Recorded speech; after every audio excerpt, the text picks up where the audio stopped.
might have seen her all over town. She's a very funny comedian. Please give it up for Miss Laura Batten, everybody.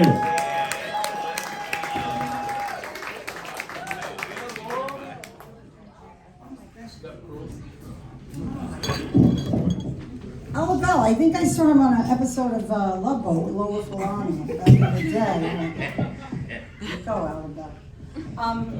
No, hello, how's everybody doing? Everybody good? Everybody good? Everybody feeling safe? I'm safe. I stopped wearing bras. I just wear an N95 on each titty. And I think that's gonna protect me. I don't know, maybe not. But this room is beautiful. I'm like new to the comedy game, but this is a beautiful room. Last night I did a show on Lower East Side. Not so nice. So I'm trying to find a spot, and it's covered. Lower East Side is filled with garbage and rats. And that was the audience. I was like, what are you doing down here? And I went to park, and I'm going to back up, and all of a sudden this rat is in the spot. And he's like, oh, get the fuck out of here. I'm saving this spot for my friend. And I was like, whoa, these rats are very aggressive down here. What is going on? So, so I appreciate the ability to be on stage. But, it's funny. I don't know. You guys seem nice. You don't seem judgy. Well, this table seems judgy, but the other people don't seem judgy. I want to tell you something about myself. You know what? I feel very comfortable here. I can tell you. I'm an anti-vaxxer. And, not COVID vax, because, listen, I'm a poster child of comorbidity. I should be getting shots every third day. I am anti the smallpox vaccine, and I'm going to tell you why. In 1973, my mother went to the doctor, and the doctor said, I'm going to take a live virus, I'm going to inject it into your child, it's going to fester up and blister, and then that mark's going to stay on her arm until she's dead. And my mother was like, okay, sounds great. And I have a problem now with this giant bullet wound on my arm. And I had a doctor that he was like, I'm not going to put it on her arm. Because what if she wears sleeveless shirts? I was like, dude, I was 50 pounds at 2 years old. I'm not wearing sleeveless shirts. I think it's safe to assume. So he puts it on my back. So now, I don't know, sometimes people my kid's like, what happened? I was like, I was in a turf war back in the 90s with Biggie and Tupac. No money, no problems. And what I got, street's real. But my kid's like, Mom, what are you being that way for? What are you being such a bully for? And everyone's like, oh, the bullying. Everyone's so sensitive about the bullying. Get over it. I don't get it. The other day there was an incident in our town, and all these moms were like, oh my goodness, I can't believe it. We didn't have this when I was growing up. And I'm like, where the fuck did you grow up? I was in school, and it said, Angela gives bad head. Carved in the desk. Not written in a Sharpie, carved. And schools aren't getting new desks. That's generational bullying right there. Her kid goes to that school and he's like, Mom, I saw your name on the desk. And I'm like, don't tell Daddy. Or the other one is it said, who always was the lucky girl in the boys' room? And it said, Nancy is a hooah. So now, I don't know, listen, maybe you guys don't know Nancy, but where I grew up, that's how you said it. You said it hooah, you spelled it HOO-ER. That's what we did in Long Island, Brooklyn, Queens, it's a hooah. Here I am, 30 years old, I'm reading a book, I get to this word, and I'm like, what?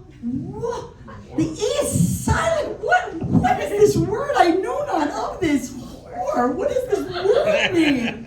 They're spelling it wrong. Give me the Berger.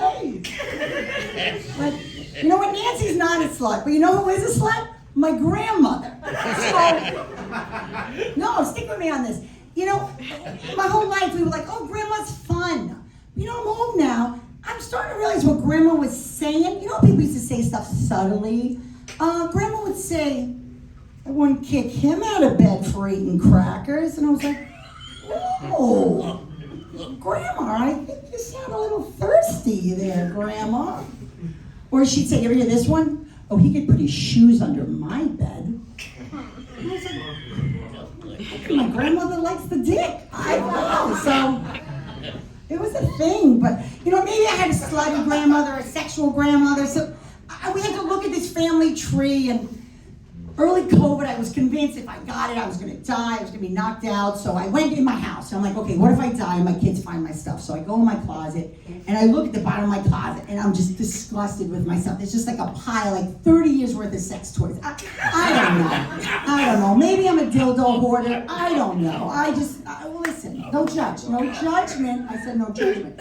So I'm looking at it, and I'm like, I gotta get rid of this, because I'm gonna die, and my kids are gonna find it, and they're gonna run it, and like News 12, they'll be like, Lady Perv dies of embarrassment. She leaves behind 2 children and a pile of shame. So, but I started looking, I'm like, do I even want to keep this stuff? I don't know, some of you guys, I probably have dildos that are older than some of the people in here, but I had one of the ones, it was called the Tiffany, right? So I have the Tiffany. The Tiffany's like 12 pounds. The Tiffany takes 8 D batteries.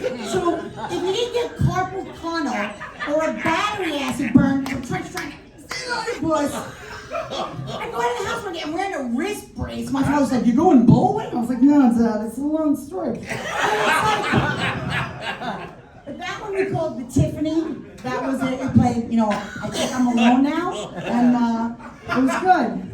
And then I found I had this one. I had the Desperately Eating Susan. Did anyone have that one? That was on my Madonna phase, but my favorite was the White Snake. You just plugged it in the wall. Old school, you had to plug it in the wall. You couldn't go too far, but it was like, here I go again on my own. But I threw it all out. I threw it in my neighbors so everyone thinks she's a whore. But the point of the story is that when I went in the store, they have a new thing now. So now what I have, the technology you can't compete. So I have the Unbreakable Kimmy Licks. I don't know if you know about that one. It goes with a USB, it has lights. I can sit across the room and I just go, hey Alexa, flick my beam. So, thank you, that's my time.